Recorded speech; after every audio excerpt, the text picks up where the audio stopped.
Notre invité, le directeur de la Fédération de chasse des Landes. À quelques jours de l'Assemblée générale des chasseurs, on va évoquer avec lui un film projeté lors de cette Assemblée générale à Pontonx, qui raconte avec nostalgie ce qu'était la chasse à l'ortolan.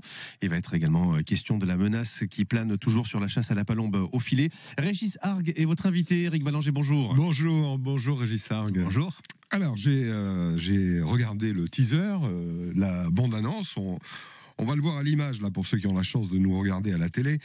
Dans cette bande-annonce, j'ai vu de l'émotion, de la nostalgie, de la colère, de la vérité, quand on raconte aussi que certains avaient jusqu'à 1000 matoles, et ça, c'était pour faire du commerce. J'ai vu Bougrain-Dubourg, on va en parler. Mais alors, quelle drôle d'idée. L'ortolan, c'est un oiseau que l'on ne peut plus chasser depuis 2016, 9 ans. Quelle idée d'en faire un film ?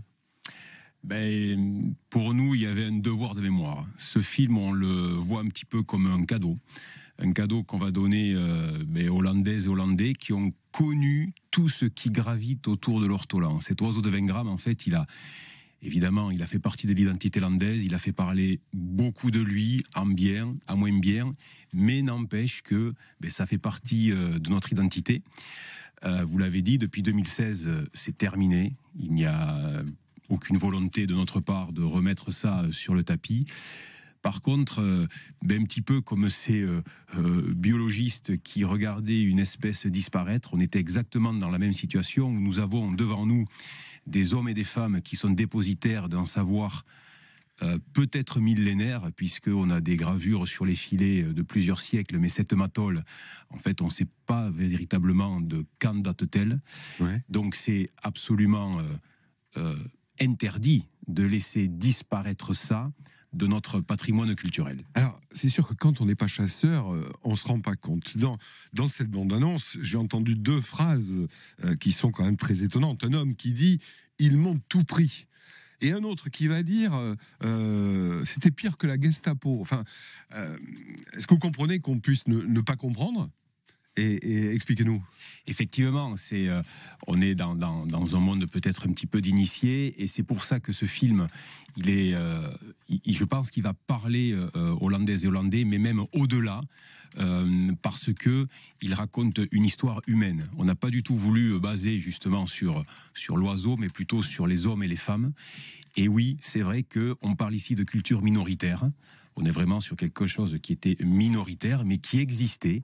Et c'est là aussi le principe de tolérance. C'est pas parce que c'est peu pratiqué ou que ça existe peu que c'est condamnable.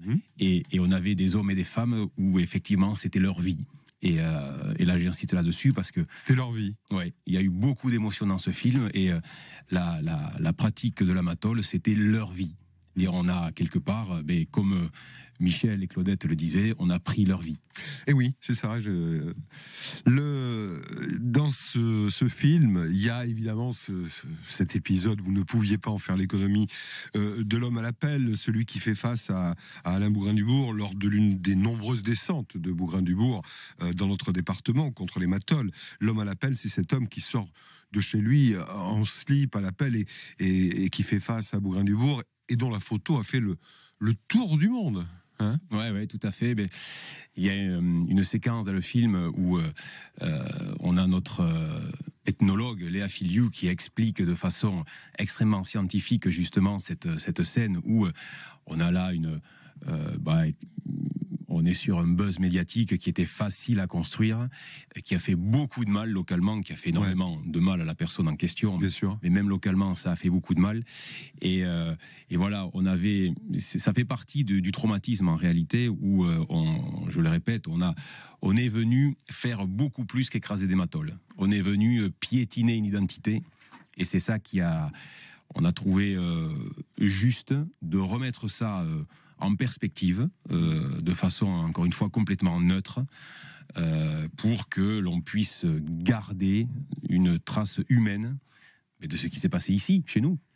Et on ne pouvait pas faire l'économie, et vous ne le faites pas d'ailleurs dans ce film de Alain Bougrain-Dubourg, qui a été le combattant, votre meilleur ennemi, et finalement le vainqueur de ce combat. Quel regard vous portez sur Alain Bougrain-Dubourg ? Alain Bougrain-Dubourg est un maître en communication. Ça, en tout cas, on peut lui. Mais il a des convictions. On peut lui reconnaître. Il a des actions, on pourrait en discuter. Il a une association à faire tourner, ça aussi, c'est une réalité. Nous, chasseurs landais, en dehors du contexte ortolan, on regrette beaucoup de ne pas retrouver ces associations à nos côtés sur les vrais problèmes, sur les problèmes de disparition des habitats, sur les problèmes parfois agricoles, sur ce qui va véritablement impacter les populations d'oiseaux, parce qu'on s'aperçoit que sur ces grandes politiques, il n'y a pas grand monde, j'ai envie de dire, à part nous. Et c'est là-dessus qu'on aimerait bien trouver ces gens-là, plutôt que d'aller sur quelque chose de facile. Vous savez, aller devant des papis de 80 ans, c'est pas très compliqué.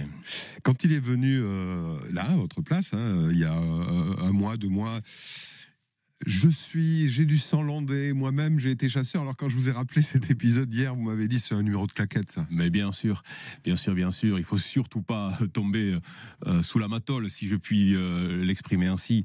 Ce discours, j'aurais pu vous l'écrire quelques jours avant qu'il ne passe sur l'antenne. C'est facile justement là on va parler peut-être très vite de la palombe. C'est facile de prendre la palombe comme une monnaie d'échange pour toujours gratter cette stratégie d'épuisement sur la seule volonté de ces associations, c'est de faire disparaître ce qu'ils haïssent au plus profond d'eux, c'est-à-dire que des hommes et des femmes puissent avoir une relation privilégiée avec l'animal. C'est juste ça, il faut surtout pas voir autre chose.